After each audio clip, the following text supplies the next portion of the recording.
Hopefully सब लोग ठीक होंगे। हमने प्रोकैरियोटिक ट्रांसक्रिप्शन देख लिया था, पूरा कंप्लीट कर लिया था। अभी हम देख रहे हैं यूकैरियोटिक ट्रांसक्रिप्शन। यूकैरियोटिक ट्रांसक्रिप्शन भी लगभग नियर अबाउट प्रोकैरियोटिक ट्रांसक्रिप्शन की जैसा ही होता है, बस कुछ कुछ चीज़ों का डिफरेंस है दोनों में। जैसे कि हमने देखा कि प्रोकैरियोटिक ट्रांसक्रिप्शन में सिर्फ एक पॉलीमरेज यूज़ हो रहा था। कौन सा पॉलीमरेज था? आरएनए पॉलीमरेज एक ही था, जिसमें 5 अलग अलग सब यूनिट का इस्तेमाल हो रहा था। 5 अलग अलग सब यूनिट उसमें एक साथ काम कर रहे थे।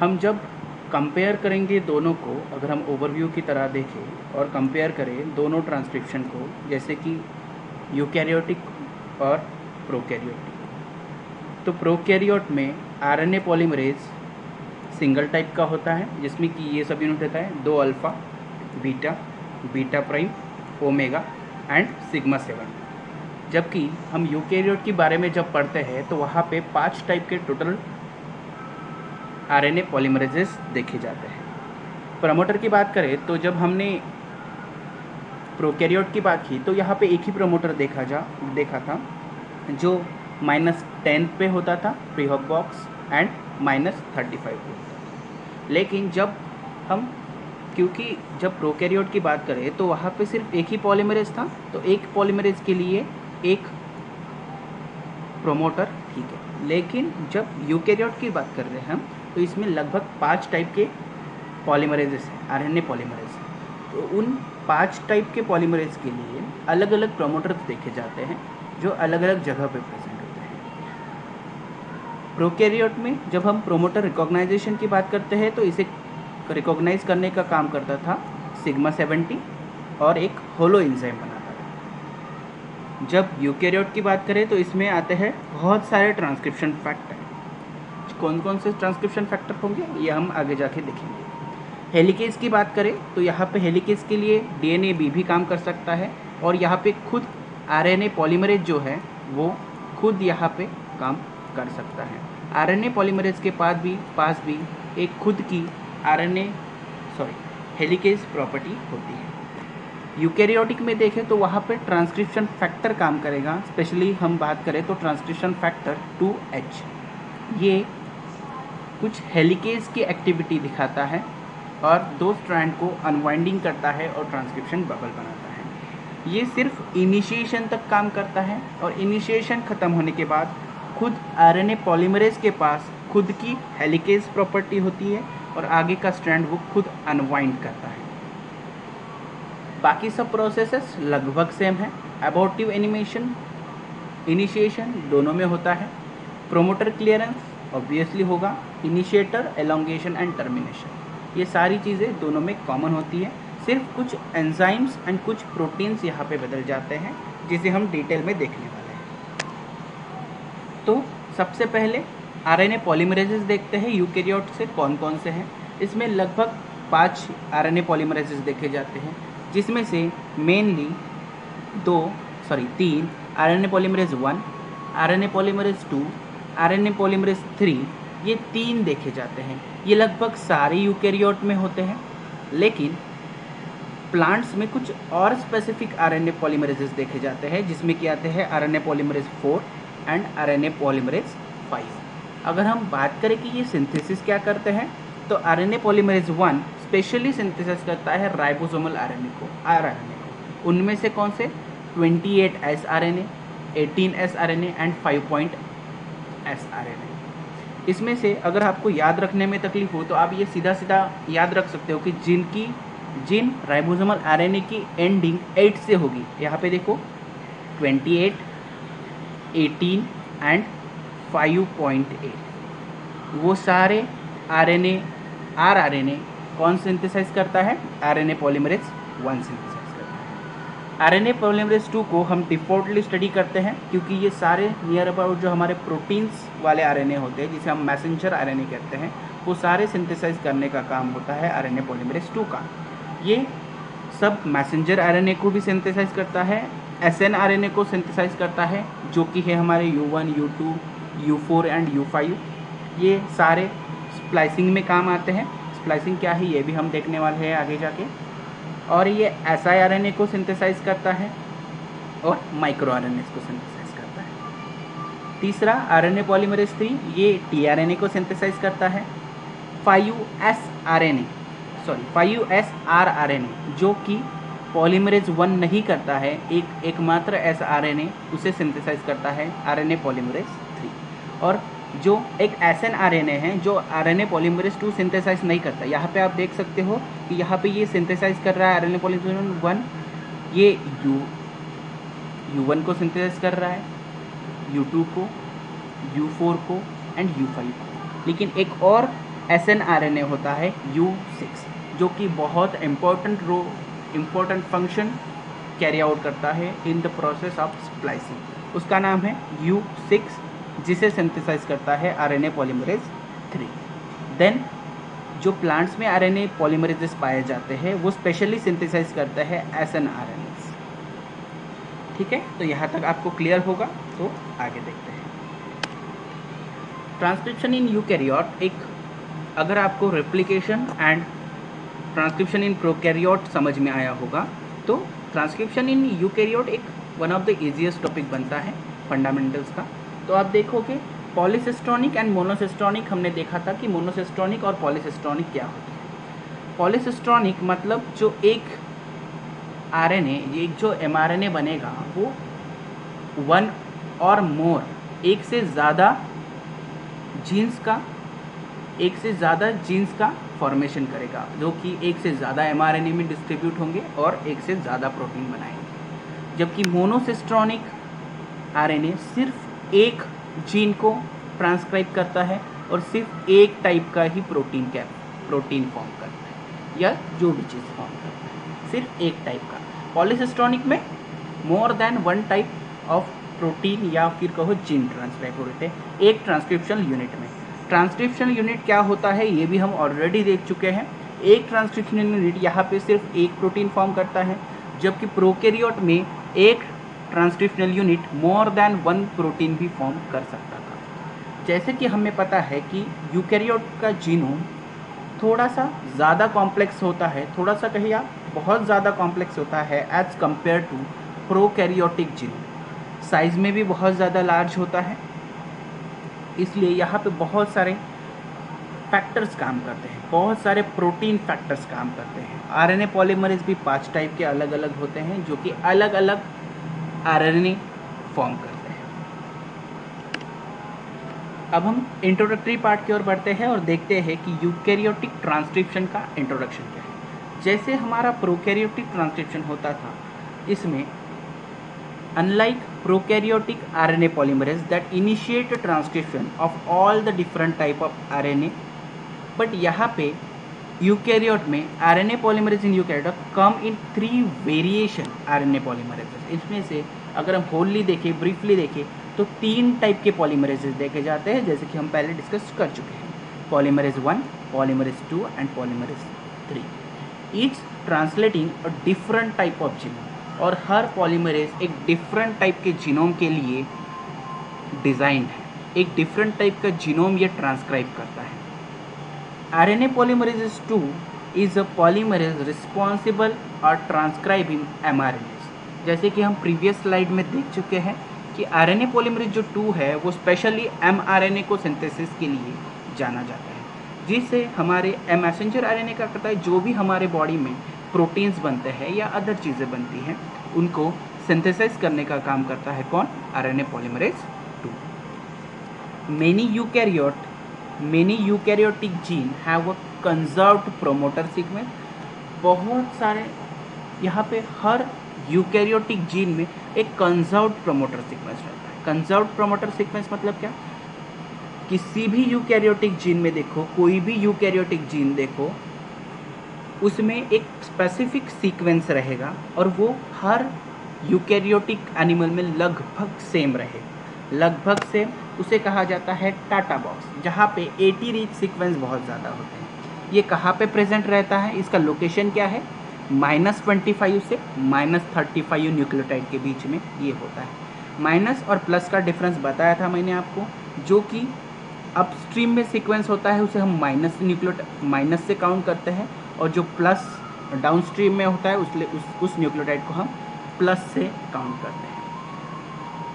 Transcriptional factor bind to the TATA box. जो भी ट्रांसक्रिप्शन फैक्टर इनिशिएशन के लिए आते हैं वो सबसे पहले तो रिकॉग्नाइज करते हैं टाटा बॉक्स को and initiate the formation of RNA polymerase transcription complex which promote transcription.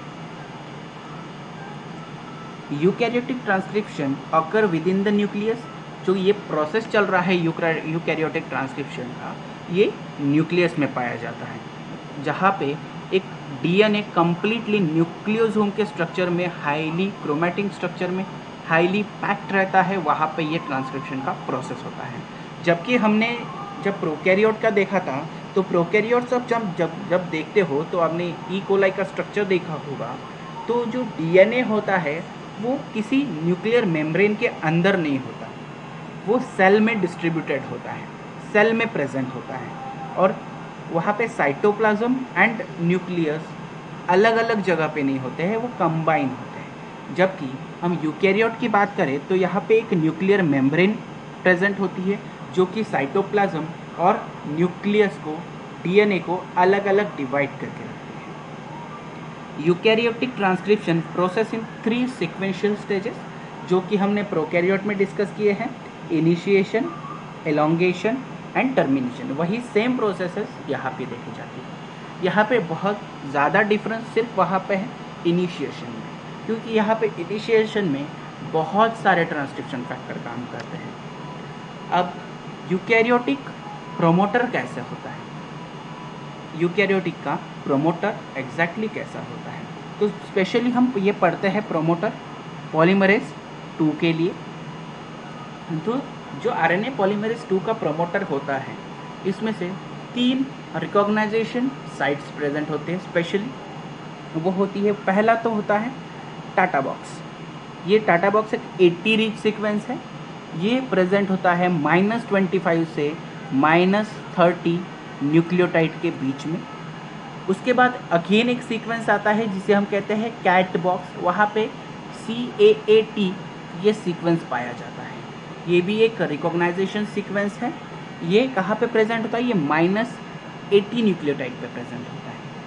और उसके बाद आता है GC बॉक्स, वो कहाँ पे प्रेजेंट होता है, वो -100 न्यूक्लियोटाइड पे प्रेजेंट होता है। ये जो दो बॉक्स देख रहे हैं, GC box and CAT box, इसे स्पेशली कहा जाता है प्रॉक्सिमल कंट्रोल एलिमेंट। एंड जो टाटा बॉक्स है इसे कहा जाता है कोर प्रोमोटर। ये है कोर प्रोमोटर, और ये एक स्पेसिफिक होता है और हाईली कंजर्व्ड होता है इन ऑल यूकैरियोट। जहाँ से ट्रांसक्रिप्शन होता है, जहाँ से ट्रांसक्रिप्शन की शुरुआत होती है एग्जैक्टली, उसे कहा जाता है इनिशिएटर स्पॉट। इनिशिएटर, जहाँ से इनिशिएशन एग्जैक्ट शुरू होगा, वहाँ पे प्लस साइट +1, जहाँ से एग्जैक्ट जीन का ट्रांसक्रिप्शन शुरू होगा और आगे टर्मिनेशन तक वो चलेगा। इसे कहा जाता है स्टार्ट ऑफ ट्रांसक्रिप्शन।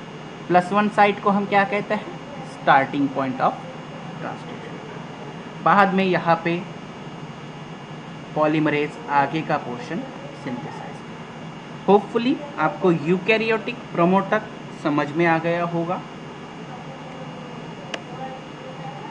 देन ये सारी चीज़ें हम देख चुके हैं कि ये कौन कौन से आरएनए कौन से पॉलीमरेज को सिंथेसाइज करेंगे।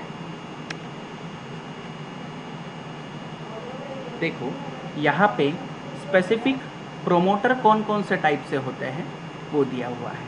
हर आरएनए के लिए जैसे कि स्पेसिफिकली हम 3 आरएनए देख रहे हैं, RNA polymerase 1, RNA polymerase 2 and RNA pol 3। इनके लिए एक स्पेसिफिक सीक्वेंस होता है हर आरएनए को रिकॉग्नाइज करने की।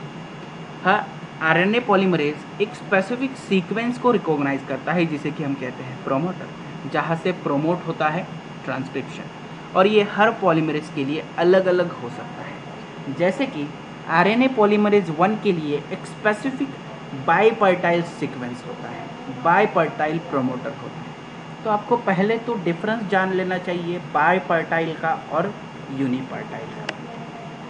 तो यहाँ पे देखते हैं प्रोमोटर में यूनिपर्टाइल मतलब क्या। जैसे कि हमने वहाँ पे देखा एक स्टार्ट साइट है, प्रोमोटर में हमने देखा कि एक स्टार्ट साइट थी, वहाँ पे एक स्पेसिफिक स्टार्ट साइट थी जिसे हम +1 साइट कहते हैं, जहाँ से हमारा ट्रांसक्राइब करने वाला जो जीन है, जो फंक्शनल जीन है, उसका ट्रांसक्रिप्शन शुरू होता है। तो उससे डाउनस्ट्रीम में या फिर अपस्ट्रीम में जो भी प्रमोटर रहेगा, या तो डाउनस्ट्रीम में या तो अपस्ट्रीम में, तो उसे हम कहेंगे यूनिपार्टाइल, मतलब कि किसी भी एक साइट पे है, एक यूनी साइट पे है। यूनी मतलब सिंगल, ये एक साइट पे है, या तो यहाँ पे हो सकता है, या तो यहाँ पे हो सकता है, तो इसे हम कहेंगे यूनिपार्टाइल, one side of the start side, जो एक साइड पे रहेगा स्टार्ट साइड के, या तो ये अपस्ट्रीम में रहेगा या तो ये डाउनस्ट्रीम में रहेगा। देखो यहाँ पे दोनों टाइप के एग्जांपल दिए गए हैं, अगर आप देख पा रहे होंगे। देखो पहले में एक प्रोमोटर सीक्वेंस दिया गया है -10 से -15 न्यूक्लियोटाइड के बीच में, ये अपस्ट्रीम में है, ये भी एक यूनिपर्टाइल प्रोमोटर है।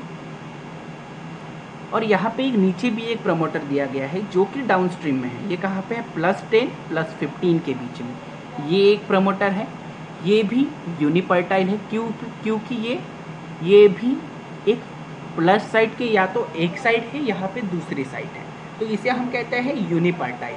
और सेकंड आता है बाईपर्टाइल। बाईपर्टाइल मतलब क्या, ये प्लस साइड के दोनों साइड पे रहेगा, दोनों साइड को पकड़ के रहेगा, प्लस साइड को भी और माइनस साइड को भी, डाउन स्ट्रीम में भी रहेगा, अप स्ट्रीम में रहेगा। अगर आप यहाँ पे देख पा रहे हो तो यहाँ पे अगर बीच में +1 साइड दे के है, तो यहाँ पे ये अगर प्रोमोटर देख पा रहे होंगे आप, तो ये आधा अपस्ट्रीम में है और आधा डाउनस्ट्रीम में है। इस तरह के प्रमोटर को कहा जाता है बाईपर्टाइल प्रमोटर। होपफुली आपको ये क्लियर होगा। तो अभी हम देखते हैं कि कौन से पॉलीमरेज कौन सा प्रमोटर कौन से प्रमोटर से प्रमोट करना शुरू करते हैं। तो आरएनए पॉलीमरेज के लिए स्पेसिफिकली बाईपर्टाइल प्रमोटर की ज़रूरत पड़ती है। आरएनए पर पॉलीमरेज 1 का जहाँ पे रिक्रूट में होता है, वहाँ पे कौन सा प्रमोटर काम करता है, बाईपर्टाइल प्रमोटर, जो कि प्रेजेंट होता है -45 टू +20 के बीच में। यहाँ पे एक स्पेसिफिक प्रमोटर होता है। अगर आरएनए पॉलीमरेज 2 की बात करें तो यहाँ पे टाटा बॉक्स, ये एक यूनिपर्टाइल पे काम करता है। आरएनए पॉलीमरेज 2 का जो प्रमोटर होता है वो यूनिपर्टाइल होता है और स्पेशली अपस्ट्रीम में रहता है, ये डाउनस्ट्रीम में नहीं रहता है। तो पॉलीमरेज 2 का जो प्रमोटर है वो पहले तो रिकॉग्नाइजेशन 3 साइट है इसकी, -30, -70 एंड -85, जिसके नाम हम अच्छे से अभी जब हमने प्रमोटर देखा उसमें देख चुके हैं। उसके बाद आता है RNA polymerase 3। RNA polymerase 3 3 type के प्रमोटर का यूज़ करता है। उसमें से पहला प्रमोटर है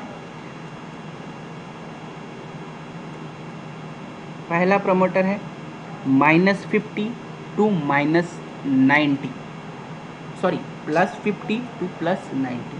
ये एक यूनिपर्टाइल प्रमोटर है जो कि डाउनस्ट्रीम में प्रेजेंट होता है। ये कहाँ पे प्रेजेंट होता है, डाउनस्ट्रीम में प्रेजेंट होता है। टाइप 2 प्रमोटर कहाँ पे प्रेजेंट होता है, +10 टू +70। ये भी एक यूनिपर्टाइल प्रमोटर है जो कि प्रेजेंट होता है डाउनस्ट्रीम में। और तीसरे टाइप का जो प्रमोटर होता है वो प्रेजेंट होता है -60 टू -30 के बीच में। ये भी यूनिपर्टाइल होता है बट ये प्रेजेंट होता है अपस्ट्रीम में। यहाँ पे बाईपर्टाइल प्रमोटर जो है सिर्फ आरएनए पॉलीमरेज 1 में देखा जाता है, जबकि बाकी सारे 2 पॉलीमरेज जो बचे हैं उसमें स्पेशली देखा जाता है upstream promoter. Is that clear?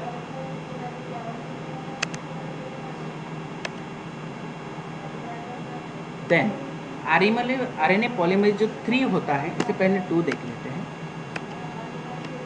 RNA polymerase 2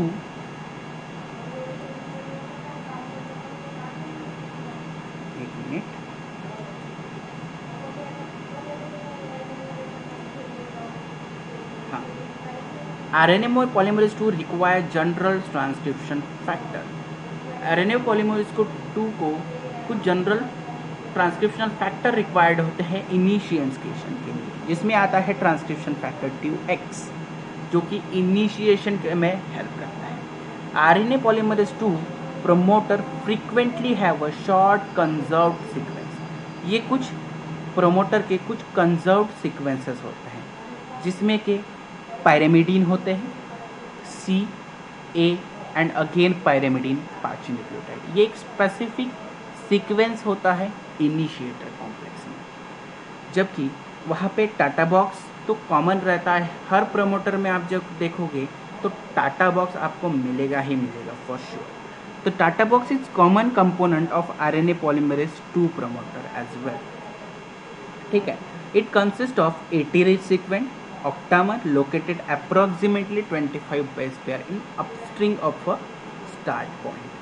A downstream promoter element जिसे कि शॉर्ट में कहा जाता है DPE is a common component of RNA polymerase 2 promote that do not contain a TATA box. जहाँ पे अगर समझ लो किसी जीन है वहाँ पे टाटा बॉक्स प्रेजेंट नहीं है, तो जो भी ट्रांसक्रिप्शनल फैक्टर होंगे वो रिकॉग्नाइज करेंगे इस DPE को, डाउनस्ट्रीम प्रमोटर एलिमेंट, जबकि टाटा बॉक्स आता है UPE में, upstream promoter element. A core protein for RNA polymerase 2 include initiator and a common other Tata box or a DPE।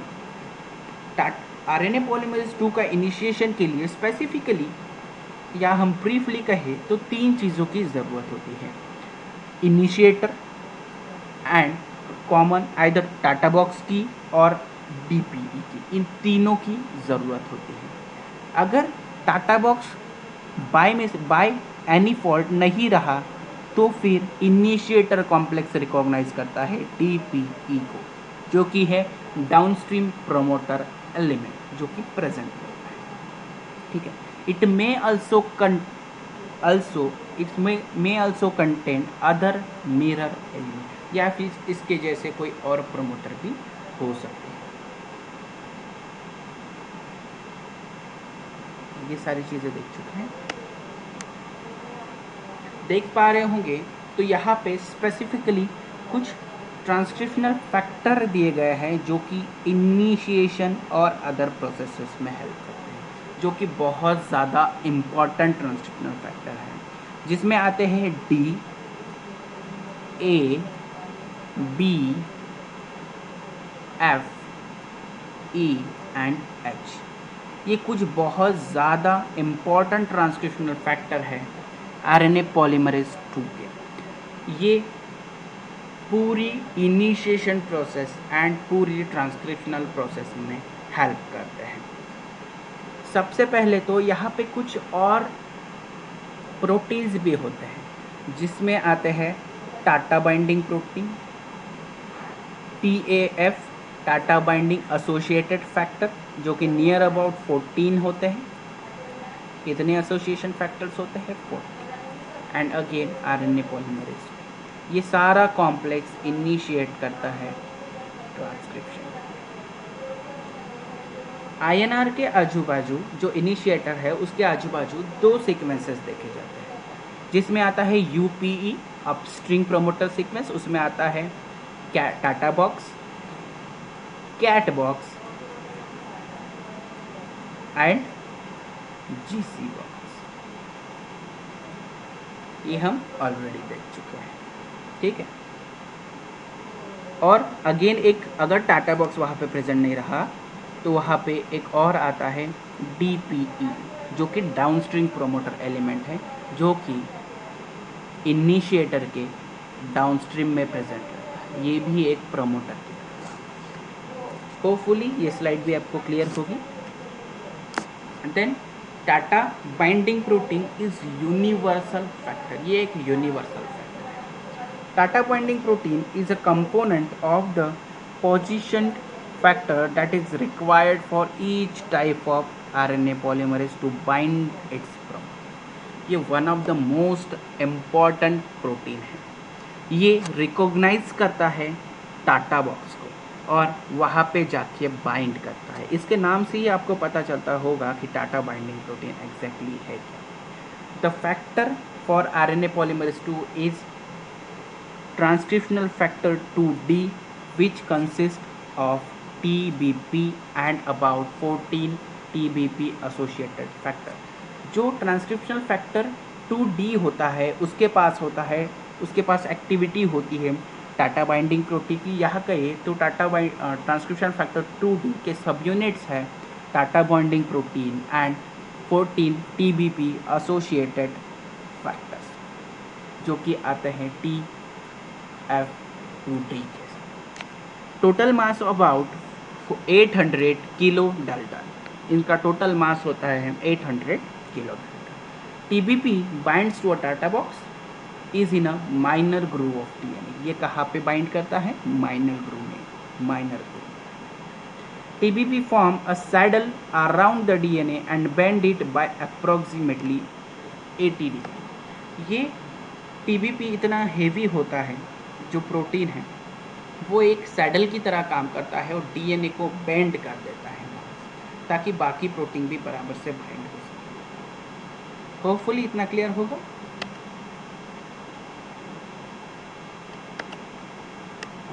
अभी बात करते हैं ट्रांसक्रिप्शनल प्रोसेस की।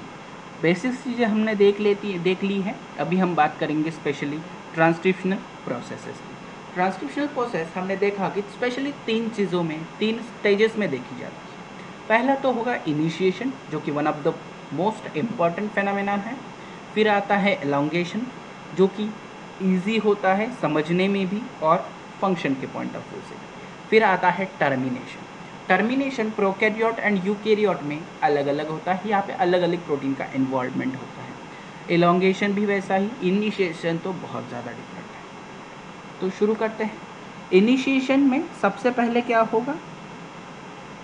सबसे पहले होगा प्रोमोटर का लोकेशन कहाँ पे है, फिर प्रोमोटर का रिकॉग्नाइजेशन होगा, फिर मेल्टिंग ऑफ टाटा बॉक्स, कुछ हेलिकेज टाटा बॉक्स को मेल्ट करेंगे, फिर शुरुआत होगी पॉलीमरेज की एंट्री होगी, फिर शुरुआत होगी एबॉर्टिव इनिशिएशन की, क्योंकि हमें पता है राइबोसोम एक बहुत हेवी RNA पॉलीमरेज जो है वो एक बहुत हेवी प्रोटीन कॉम्प्लेक्स है, एक हेवी मॉलिक्यूल कॉम्प्लेक्स है, तो वो बार बार गिर जाता है DNA से। ठीक है, फिर जैसे जैसे अबॉर्टिव इनिशिएशन ख़त्म हुआ और एक 8 से 10 न्यूक्लियोटाइड का बेस पेयर वहाँ पे समझ लो बन गया। उसके बाद एलोंगेशन शुरू होगा। पहले तो प्रोमोटर का क्लियरेंस होगा, क्योंकि जो इनिशिएशन है, जो रिकॉग्नाइजेशन है, वो कहाँ पे स्टार्ट होता है? स्पेशली प्रोमोटर पे होता है। प्रोमोटर जैसे कि हमने देखा टाटा बॉक्स कितना दूर होता है? -25 to 30 न्यूक्लियोटाइड बेस पेयर दूर होता है। तो वहाँ से +1 साइड तक आने के लिए पहले तो उसे इनिशिएट करना पड़ेगा प्लस कितने न्यूक्लियोटाइड तक? 20 या 30 न्यूक्लियोटाइड तक, उतना तो प्रमोटर ही है। उसके बाद जब वो +1 साइड पे पहुंचेगा तब वहाँ पे हम समझ सकते हैं कि प्रमोटर का वहाँ पे क्लियरेंस हो चुका है। प्रमोटर का क्लियरेंस होते ही वहाँ पे प्रोसेस शुरू हो जाएंगी एलोंगेशन की, देन एलोंगेशन के बाद टर्मिनेशन। ठीक है, तो अभी देखते हैं ट्रांसक्रिप्शन इनिशिएशन कहाँ होता है और कैसे होता है। ट्रांसक्रिप्शन इनिशिएशन में बहुत सारे फैक्टर्स काम करते हैं। इसको याद करने की एक अच्छी सी ट्रिक भी बताऊंगा मैं आपको, जो आपको बहुत काम आएगी। यूकैरियोटिक ट्रांसक्रिप्शन का इनिशिएशन देखते हैं।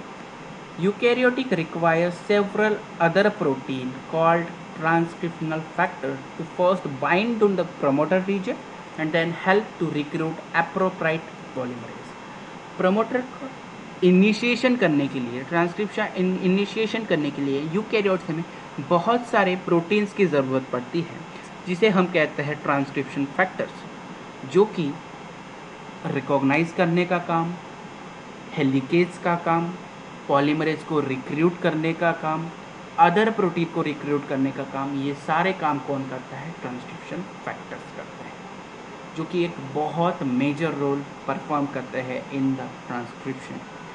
The complete assembly of transcription factor and RNA polymerase bind to the promoter, forming a transcription pre-initiation complex, जो फिर बहुत सारे transcriptional factor plus RNA polymerase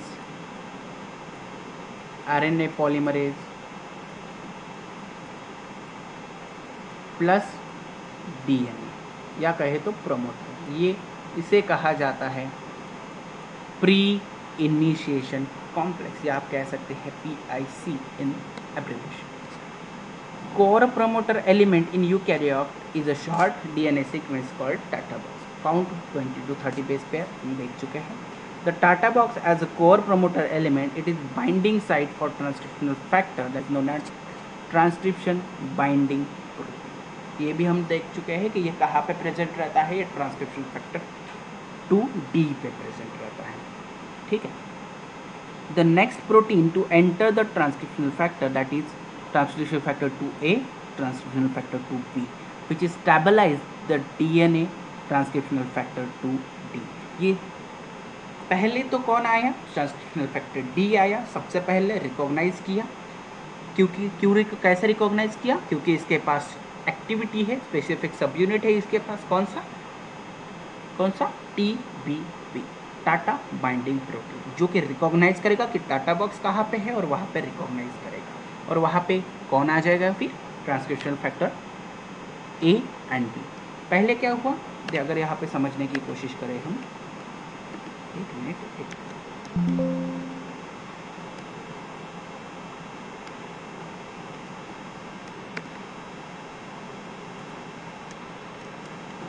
देखो सबसे पहले तो यहाँ पे DNA का स्ट्रैंड है, एक ही स्ट्रैंड लेंगे हम, टेम्पलेट है अभी के लिए एक ही कंसीडर करके चलो कि 2 है. ठीक है, एक ही लेंगे हम टेम्पलेट. यहाँ पे उसका कौन सा एंड होगा, 3 प्राइम 5 प्राइम. ये है +1 साइड, यहाँ पे है +1 साइड, यहाँ पे -25, यहाँ पे क्या है -25 है, जहाँ पे क्या कहते हैं टाटा बॉक्स है.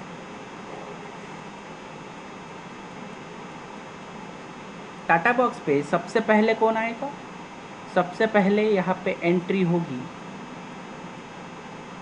Transcription factor 2D. क्यों एंट्री होगी, क्योंकि इस पे के पास एक स्पेसिफिक सब यूनिट है TBP, टाटा बाइंडिंग प्रोटीन, जो कि यहाँ पे टाटा बॉक्स में बाइंड करेगा, यहाँ पे बाइंड करेगा. और फिर यहाँ पे रिक्रूटमेंट होगा किसका, transcriptional factor A and B का, transcriptional factor A and B का. ठीक है, यहाँ पे किसका इस रिक्रूटमेंट होगा, transcriptional factor A and B, which stabilize DNA transcription factor 2, जो कि स्टेबलाइज करेगा ट्रांसक्रिप्शनल फैक्टर D को. क्योंकि यहाँ पे अभी आने वाला है बहुत ज़्यादा heavy RNA polymerase 2. RNA polymerase 2 एक बहुत ज़्यादा हेवी कॉम्प्लेक्स होता है, जिसे स्टेबलाइज करना मुश्किल होता है. इसलिए पहले तो स्टेबलाइज होना पड़ेगा उन सारे ट्रांसक्रिप्शनल फैक्टर्स को जो वहाँ पे ऑलरेडी प्रेजेंट है. क्योंकि जब तक टाटा बॉक्स का रिकॉग्नाइजेशन नहीं होगा, पॉलीमरेज को पता ही नहीं है कि मुझे जाना कहाँ पे. ट्रांसक्रिप्शनल फैक्टर का टाटा बॉक्स का रिकॉग्नाइजेशन करेगा D. जैसे ही रिकॉग्नाइजेशन हो गया, वो थोड़ा अनस्टेबल रहेगा, उसे स्टेबल करने के लिए आएंगे transcriptional factor 2A and transcriptional factor 2B. Then ये सारे कॉम्प्लेक्स रिक्रूट कराएंगे RNA पॉलीमरेज को. फिर ये रिक्रूटमेंट होगा पॉल 2 का in association with transcriptional factor 2H. Transcriptional factor जब बुलाएंगे, जो पहले जो जॉइंट हो चुके वाले ट्रांसक्रिप्शनल फैक्टर है DAB, ये जब बुलाएंगे पॉलीमरेज 2 को, तो इसके साथ और एक ट्रांसक्रिप्शनल फैक्टर आएगा, ट्रांसक्रिप्शनल फैक्टर 2F, जो कि खुद में बहुत सारी एक्टिविटीज़ कैरी करता है। इसके पास खुद की हेलिकेज एक्टिविटी है, इसके पास खुद की काइनेज एक्टिविटी है, ये सारी एक्टिविटी इसके पास होती है। फिर after transcription factor 2D bind to the Tata box via TBP, 5 more transcription factor RNA polymerase combine around Tata box in series of stages. This called, ये सारा जो कॉम्प्लेक्स बना है, ये वाला कॉम्प्लेक्स किन किन चीज़ों का बना है? ये कॉम्प्लेक्स, ये सारा जो कॉम्प्लेक्स बना है देख पा रहे होंगे अगर आप, तो यहाँ पे तो पहले आया डी, फिर आया ये बी, फिर इन दोनों ने रिक्रूटमेंट कराया किसका रिक्रूटमेंट कराया? आरएनए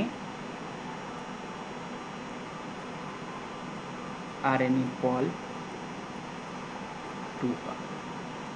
आरएनए पॉल 2 किसके साथ आता है? अगेन एक ट्रांसक्रिप्शनल फैक्टर के साथ आता है। वो ट्रांसक्रिप्शनल फैक्टर कौन सा है? 2F, transcriptional factor 2F। अभी ये कॉम्प्लेक्स कैसा बना? अभी ये कॉम्प्लेक्स बना कुछ ऐसा। पहले यहाँ पे प्रेजेंट क्या था? यहाँ पे +1 साइड थी, यहाँ पे टाटा बॉक्स था -25 पे,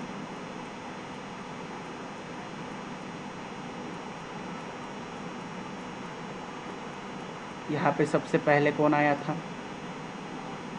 डी आया था, ट्रांसक्रिप्शन फैक्टर डी। फिर आया कौन?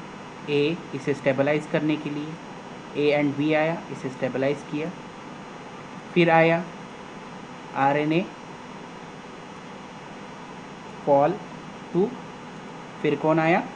आरएनए पॉलीमरेज 2 आया,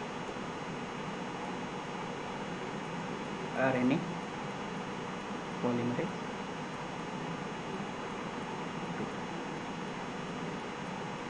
आरएनए पॉलीमरेज 2 आया। आरएनए पॉलीमरेज 2 तो आया, लेकिन साथ में एक और फैक्टर लेके आया। कौन सा फैक्टर था? Transcriptional factor 2। इस सारे कॉम्प्लेक्स को कहा जाता है pre initiation complex, pre initiation complex.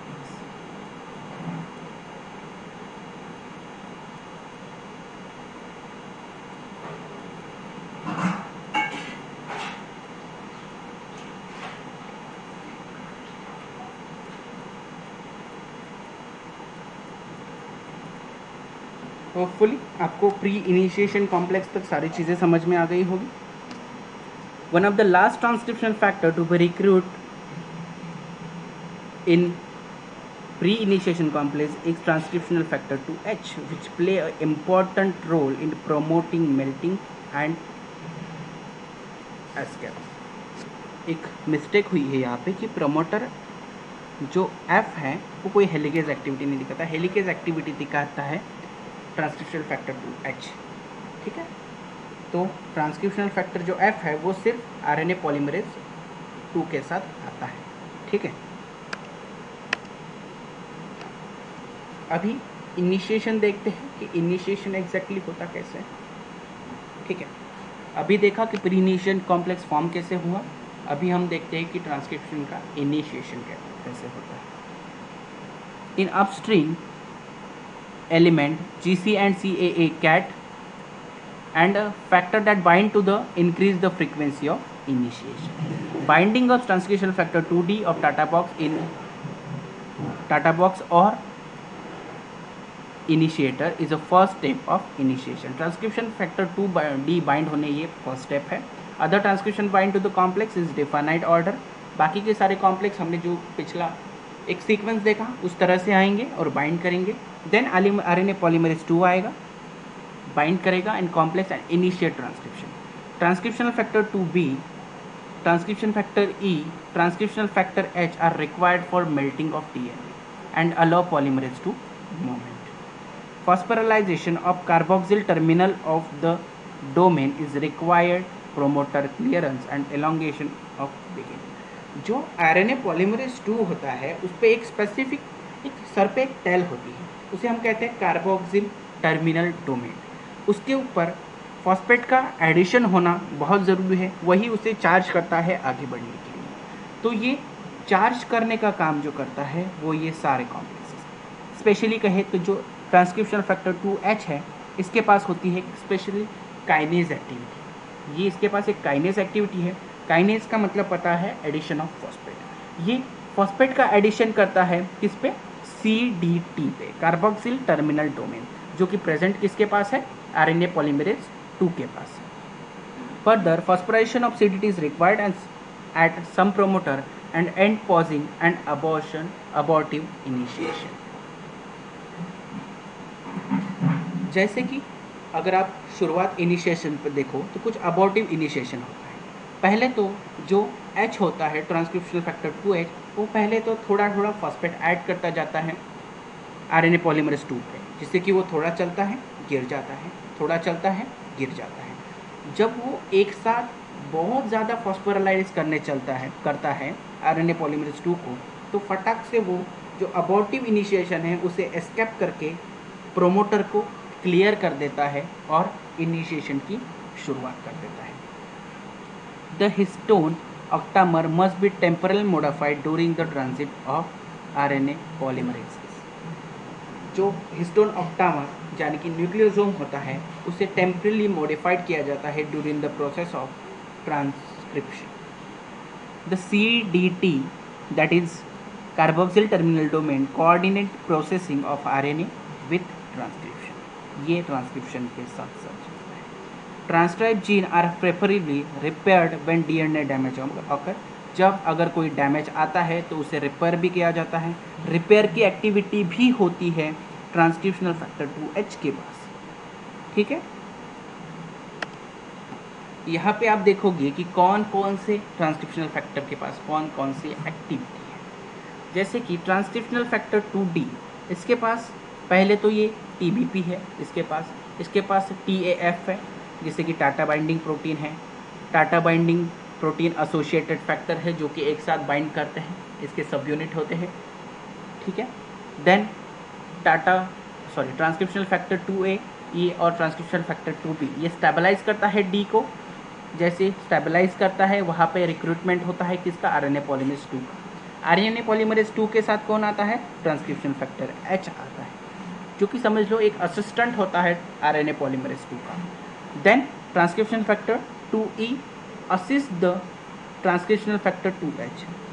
Transcription factor 2H को असिस्ट करता हुआ आता है ट्रांसक्रिप्शन फैक्टर E और साथ में लेके आता है ट्रांसक्रिप्शन फैक्टर H को। ट्रांसक्रिप्शन फैक्टर एक बहुत ज़्यादा कॉम्प्लेक्सिटी रखता है, मतलब कहे तो इसके पास बहुत ज़्यादा एक्टिविटी होता है। इसके पास एक हेलिकेज की एक्टिविटी होता है जो टाटा बॉक्स की अनवाइंडिंग में काम करता है। काइनेज की एक्टिविटी होता है जो CDT जैसे कि कार्बोक्सिल टर्मिनल डोमेन को फॉस्फोराइलाइज करने का काम करता है। इसके पास रिपेयर की एक्टिविटी भी होती है, जैसे कि आपने जब हम रिपेयर मैकेनिज्म पढ़े थे तो उसमें देखा होगा कि XPB प्रोटीन, XPD प्रोटीन जो कि हेलिकेज की एक्टिविटी कैरी करते हैं, बाद में उसे रिपेयर XPF आता है, XPG आता है, उससे रिपेयर कर देता है। वो एक्टिविटी भी ट्रांसक्रिप्शन फैक्टर 2H के पास होती है। होपफुली आपको ये क्लियर हुआ होगा कि आप सॉरी फॉर दैट। यहाँ पे आपको कुछ याद रखने के लिए एक स्पेसिफिक कोड बनाया गया है, जैसे कि आप देख पा रहे होंगे the, D for the, A for Amitabh, B for Bachchan, F for fantastic, E for entertainer and H for है। The Amitabh Bachchan fantastic entertainer है। D पहले कौन आता है? D, उसके स्टेबलाइज करने के लिए आता है A, फिर आता है B उसे स्टेबलाइज करने के लिए, फिर किसकी एंट्री होती है? F की एंट्री होती है किसके साथ? RNA पॉलीमरेज के साथ। फिर आता है E के साथ एंट्री होती है H की। ये कोड है, आप याद रख सकते हो अगर आपको भूलने की बीमारी। ठीक है, देन इनिशिएशन तो हमने देख लिया है कि कौन कौन से फैक्टर कैसे कैसे आते हैं, यहाँ पे वही सिर्फ डायग्रामेटिकली दिया हुआ है, तो आप देख लेंगे। ठीक है, देन एक फ्लो चार्ट की पॉइंट ऑफ व्यू से समझने की कोशिश करते हैं कि यहाँ तक एग्जैक्टली हुआ क्या है। पहले हमारे पास क्या था? एक अलग सा कलर ले लेते हैं। कौन सा कलर लेंगे? ब्लू ले लेते हैं। यहाँ पे डबल स्ट्रैंडेड डीएनए था हमारे पास, वहाँ पे स्पेसिफिक जीन के लिए प्रोमोटर्स हैं। प्रोमोटर में टाटा बॉक्स और इसे क्या कहा था? INR, initiator. ये एक प्रोमोटर हो सकता है, या फिर टाटा बॉक्स के एब्सेंट में ये एक प्रोमोटर हो सकता है। DPE and initiator.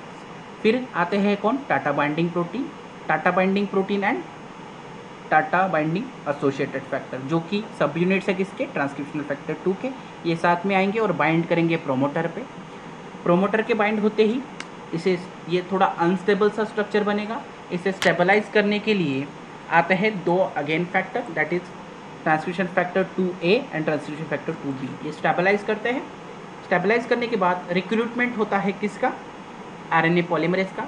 RNA polymerase के साथ एक फैक्टर आता है, ट्रांसक्रिप्शनल फैक्टर 2F। ये एक असिस्टेंट की तरह काम करता है RNA पॉलीमरेज 2 का। Then transcriptional factor 2H, transcription factor 2H को रिक्रूट कराता है transcription factor 2E।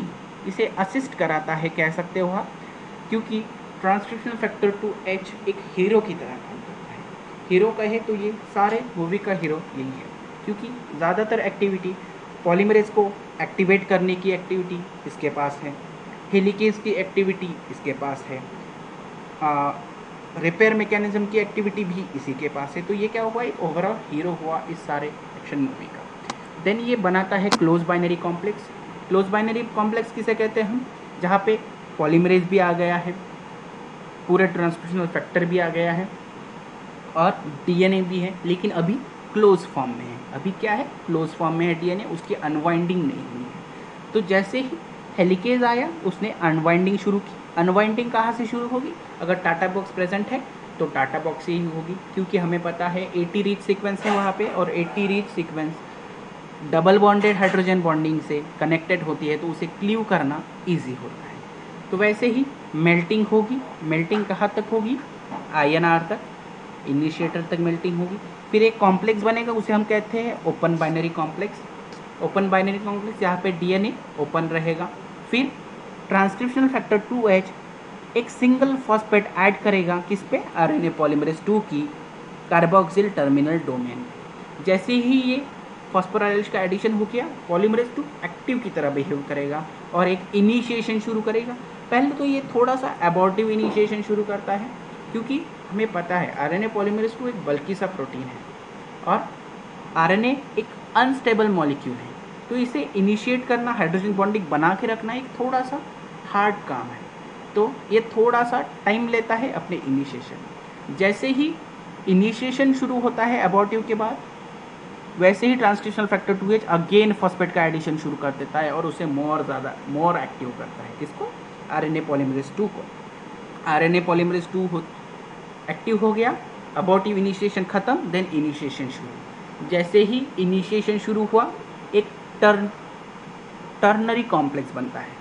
Ternary complex मतलब क्या? यहाँ पे DNA भी होगा, यहाँ पे प्रोटीन भी होगा, प्रोटीन बहे तो जो सारे फैक्टर्स है वो प्रोटीन्स भी होगा, और यहाँ पे RNA भी होगा। Then transcriptional factor 2H multiple phosphate group का एडिशन करता है पॉलीमरेज के, और प्रमोटर का क्लियरेंस हो जाता है। प्रमोटर क्लियरेंस आपने ऑलरेडी समझ चुके हैं in prokaryotic transcription. Then elongation शुरू होगा। जैसे ही प्रोमोटर का क्लियरेंस होगा, transcription factor 2H and transcriptional factor 2E का रिलीज हो जाएगा, क्योंकि मैंने पहले ही बता दिया है कि RNA पॉलीमरेज 2 के पास भी खुद की एक हेलिकेज प्रॉपर्टी है। Is that clear for all? फिर ये सारा सिनारियो बनता है ड्यूरिंग इनिशिएशन। ये एक डायग्राम के पॉइंट ऑफ व्यू से, ठीक है? देख पा रहे होंगे आप?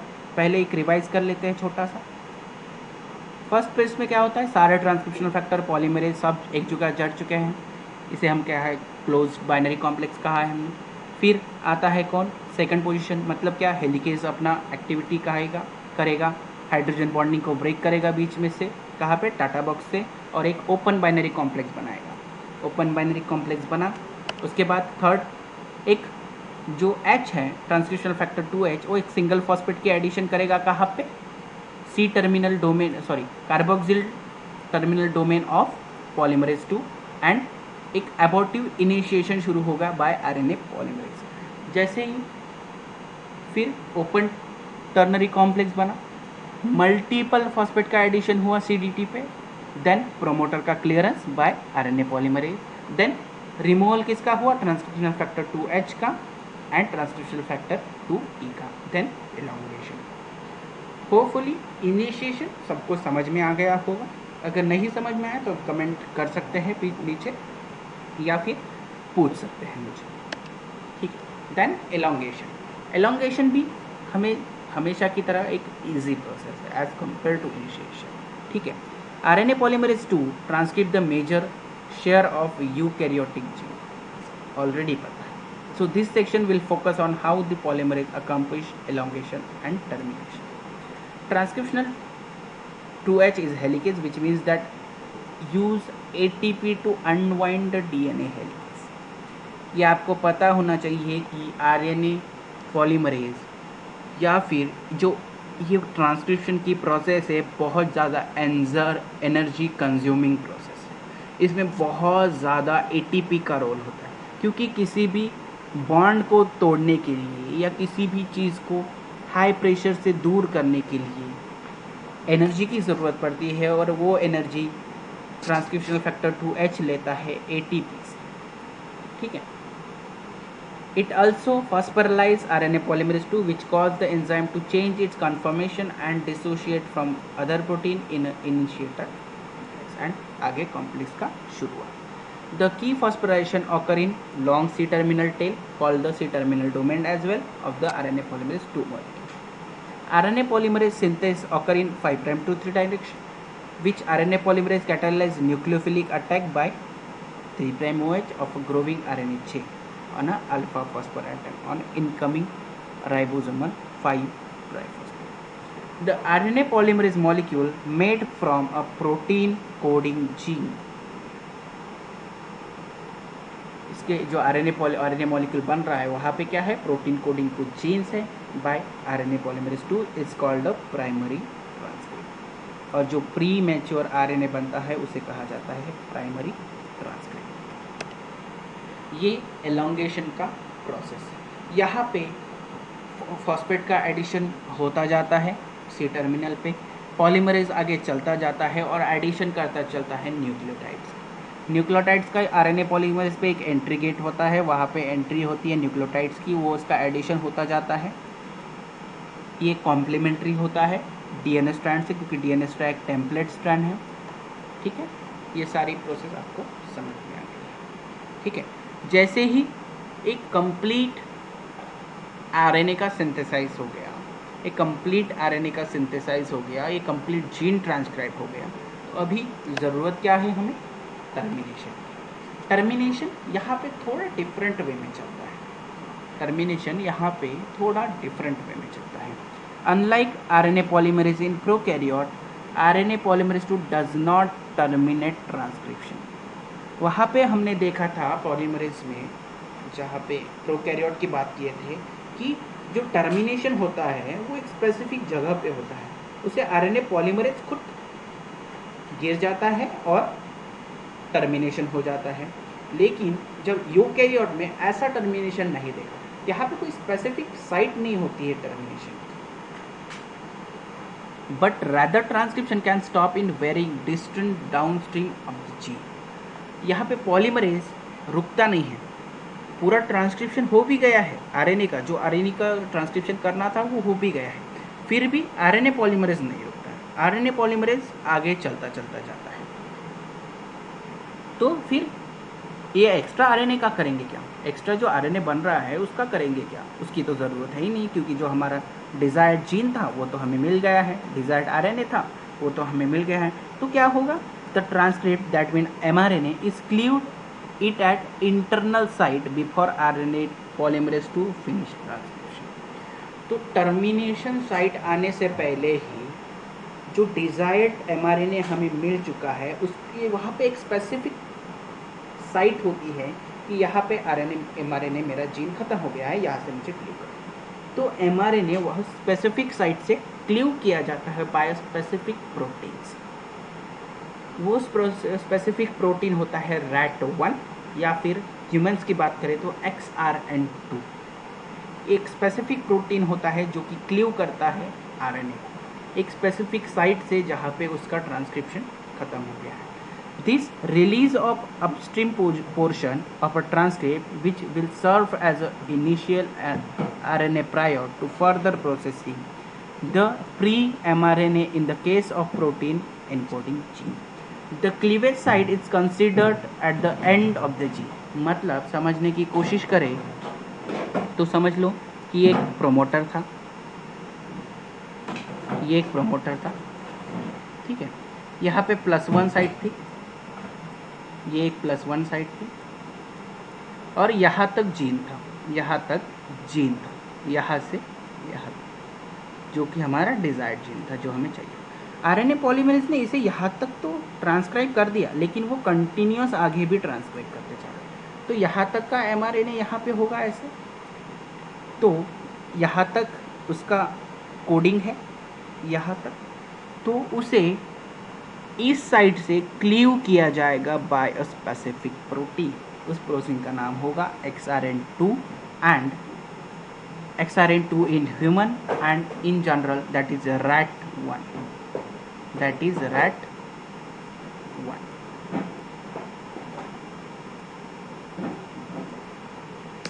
ठीक है, व्हेन फिर क्या, यहाँ पे समझाने की कोशिश करता हूँ, 1 मिनट।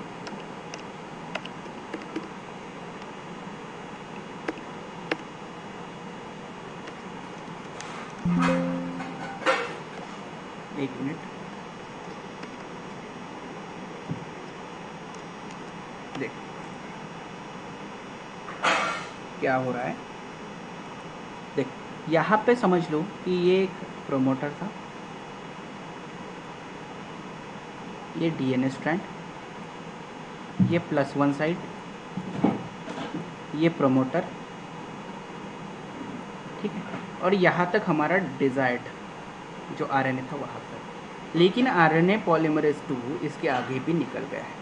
तो इतना एमआरएनए तो होगा, इतना एमआरएनए बन गया है, इतना एमआरएनए हमारे पास है।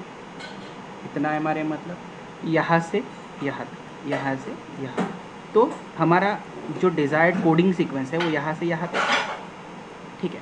तो यहाँ पे अभी एंट्री होगी किसकी, रैट की। यहाँ पे रैट बाइंड होगा और वो यहाँ से इसे क्लीव कर देगा, यहाँ से इसे क्लीव कर देगा। तो अभी क्लीव करने के बाद हमारा जो डिजायर्ड आरएनए है, प्री आरएनए है, वो यह हमें मिल गया, ये हमें मिल गया यहाँ से क्लीव होने के बाद, ठीक है।